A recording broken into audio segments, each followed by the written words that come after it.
كلمة رئيس الوزراء السيد غسان بيتو.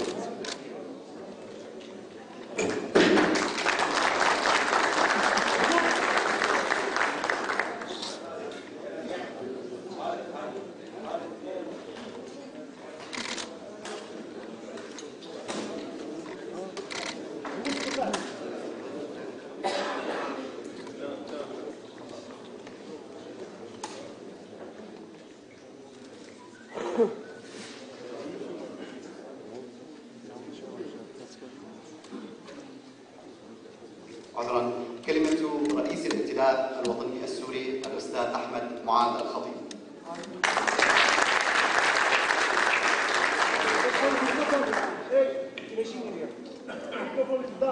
السلام عليكم ورحمة الله وبركاته.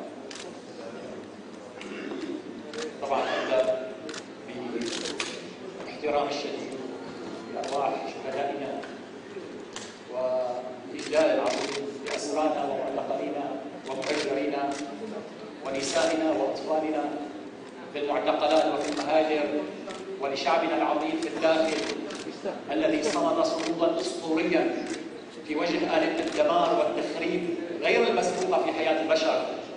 هذا الشعب العظيم اليوم وقد تأخرنا نقدم له تجربة صغيرة من أجل خدمته. يهمني أولا مخاطبة شعبنا في الداخل. الشعب السوري حاولوا إظهاره شعبا همجيا. الشعب السوري حتى الآن في أصغر قراه يقوم بكل الأعمال المدنية. النظام هو الذي يقتل الأطباء، هو الذي يقصف المخابز، هو الذي يهاجم الجامعات، هو الذي يتناول كل شيء إنساني بالدمار والخراب. الشعب السوري كما قلنا مرارا هو خلاصة 10,000 سنة من الحضارة. الشعب السوري في حياته ما كان شعب همجي، والشيء الوحيد اللي جعله همجي في كل تاريخه هو حزب البعث العربي الاشتراكي الذي خرب هويته الأخلاقية. وما ترونه من الفساد الآن هو ثمرة صغيرة من ثمار تلك الحقبة التي نرجو أن لا تعود أبدا في تاريخ سوريا. إخواننا في كثير من القرى قدموا حياة مدنية كاملة، تعاون شديد، حتى في كثير من القرى نظموا السير، ساووا حملات إغاثة لم تتوقف حتى الآن. شعبنا شعب متمدن بطباعه وبأخلاقه وبدينه، والنظام الجائر هو الذي ألجأ الناس إلى ما صاروا فيه. النظام ربما نصحه بعض أصدقائه بأن يستخدم العنف من أجل قمع هذا الشعب، وكلما استخدم شيئا من العنف ولم ينجح تماما مثل الذين يتعاطون المخدرات، ربما جرعة زائدة أو جديدة من العنف ربما تؤدي إلى المقصود. الشعب السوري ما بينزل ولن يكسر رأسه أبدا، وهذا ليس كلام عاطفي، هذا شيء ترونه على أرض الواقع. إذن الشعب السوري شعب متمدن، والظروف التي أجبره النظام على التعامل معها أدت إلى هذه الوقائع المريرة.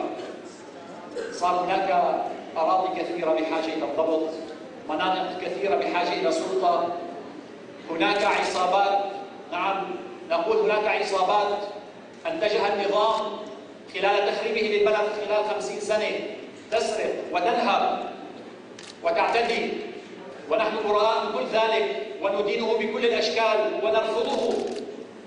ولكن صارت هذه الأمور بحاجة إلى إدارة. لذلك جرت كما تجري في كل شعوب الأرض نقاشات طويلة استغرقت أسابيع وأشهر بين إخوانكم في الائتلاف من أجل إيجاد صيغة بحثا عن حل، وانبثقت بما تناقلته الأخبار وأنتم تشهدونه اليوم من أول حكومة وطنية تستعيد ماضي الحكومات الوطنية التي أنشأها آباؤنا المؤسسون، ونرجو أن تكون بداية خير بتعاون الناس كلهم. هناك بعض الحقائق يجب أن نذكرها أيضا. إخواننا، بعض الدول قالت يعني أنتم ما عندكم شجاعة تعترفوا أننا قد ساعدناكم. نعم، هناك كثير من الدول قدمت مساعدات مشكورة إغاثية إنسانية وبعضها ربما عسكرية على الحياة. نحن نشكر كل هذه الدول، وطبعا في إخواننا أحيانا بسبب الضغط والحاجة يقولون الأمور لا تكفي، فعلا لا تكفي، والمجتمع الدولي لم يقم بواجبه الكامل تجاه المجتمع السوري والشعب السوري. بذلت جهود كثيرة من دول كثيرة ونحن نشكرها، ولكن أقول عار على المجتمع الدولي بكل رموزه أن يذبح الشعب السوري سنتين وهو يتردد ويتلكأ في اتخاذ قرار.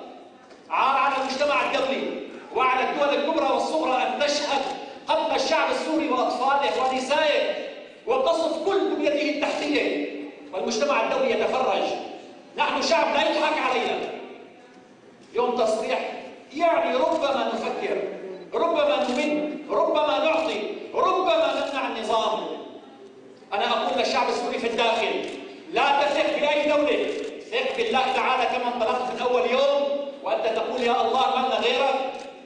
بعد ذلك اقبل مساعدة أصدقائك غير المشروطة، واعلم أنه لن يعطيك مصيرك وفجرك المشرف إلا هذه الأيدي النظيفة التي تبحث عن الخلاص للأمة كلياتها.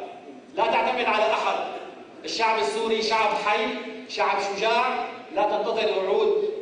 إن أتانا بعض أصدقائنا بشيء فهذا أمر نشكرهم عليه، وإن لم يأتوا بشيء فسنتابع طريق الأمة إلى الحرية إن شاء الله.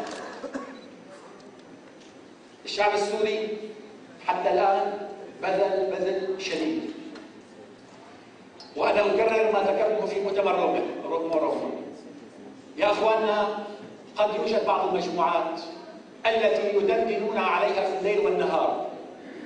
كل إنسان ضد الظلم فنحن سندعمه، كل إنسان يقاتل الفساد فنحن معه، ودماء أطفال ونساء سوريا أكثر أهمية من طول لحية بعض المقاتلين.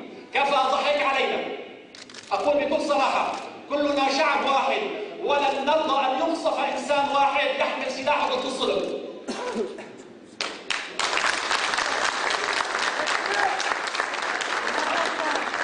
الأمر الآخر موضوع الإرهاب. يا أخواننا، نحن ضد كل تجمع، كل جماعة، كل فكر، كل سلاح يريد أن يدمر البنية التحتية النسيج الاجتماعي لسوريا. ضد كل فكر تكفيري صراحة. نحن ضد كل فكر دموي يحمل أفكاره إلى الناس بالحديد والنار والإرهاب والإكراه. القرآن الكريم يقول لا إكراه في الدين. نحن مجتمع منفتح، مجتمع متسامح، ولن تعيش هذه الأفكار بيننا، ولكن لن نسمح باستغلال هذا الأمر المرة تلو المرة كما استخدمت حيلة أسلحة الدمار الشامل في العراق لتدمير العراق. لن نسمح ولن نرضى باستخدام حيلة وجود مجتمعات إرهابية لتدمير سوريا. دماء الشعب السوري أغلى من كل التصريحات الخارجية، وقرار الشعب السوري يتخذه الشعب السوري وحده. وموضوع المجموعات التي تحمل فكرا غريبا، فكرا متطرفا، نقول للدول التي تدعمها بمئات الملايين ولا تدعم شعبنا اسحبوا مجموعاتكم، شعبنا ما في إرهابيين.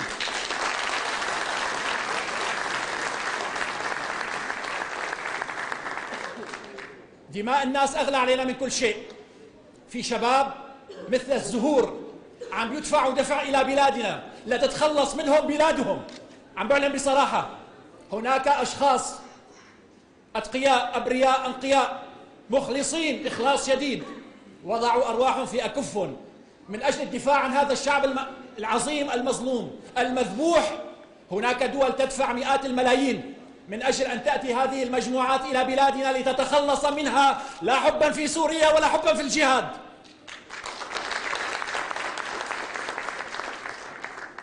الوعود الدولية إما أن تعطى لهذا الشعب، وإما كفى مماطلة وتسويف وضحك على هذا الشعب. شعبنا قرر طريقه وسيتابع، ونحن نعرف كيف ندبر أنفسنا مع بعضنا.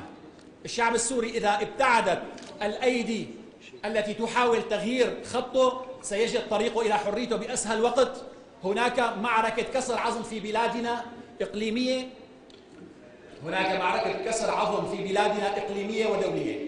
أرضنا ليست مسرحا للعب. اخرجوا من بلادنا جميعا، اتركوا الشعب السوري وسيجد طريقه بنفسه. وأنا أقول للجهات الكبرى: العلاقات والمصالح ليست أوتوستراد باتجاه واحد، يعني ما بصير تتدخلوا بكل شغلة وعندما نحتاج إلى دعمكم تعطونا بالقطارة. إما أن تعطونا الدعم الكافي بكل شيء، وإما أن تنسحبوا بكل تصوراتكم وبكل أصابعكم في المنطقة. الشعب السوري حتى الآن يعاني مأساة غير مسبوقة، وأقول مرة ثانية: الشعب السوري شعب متمدن. كلمة المدنية من صميم أخلاقنا وديننا. النبي عليه الصلاة والسلام عندما ذهب إلى المدينة أول شيء سوى وثيقة المدينة، وهي وثيقة تجمع بين كل مكونات الناس للعيش المشترك، وكان في المدينة مسلمين ومسيحيين ويهود وغير ذلك، وضمتهم وثيقة المدينة. ونحن نقول أن الإسلام هو إسلام مدني حضاري يسع الناس جميعا. الآن عندنا تجربة غنية تبدأ اليوم، لا أقول أنها ستكون كاملة، ولكن أقول أنها بداية طريق من أجل استقرار هذا البلد وحريته وترتيب أموره. واستقر رأي الكثرة من إخواننا، ونحن كان في يعني كما يحصل أرقى برلمانات العالم يحصل فيها مد وتجاذب وتباين في الآراء، واستقر الأمر في النهاية على اختيار أخونا الكريم الأستاذ بسام هيدو رئيسا للحكومة المؤقتة، والذي سيقدم برنامجه للعمل بعد فترة طبعا باجتماع آخر، ويختار وزراءه ويصوت عليهم.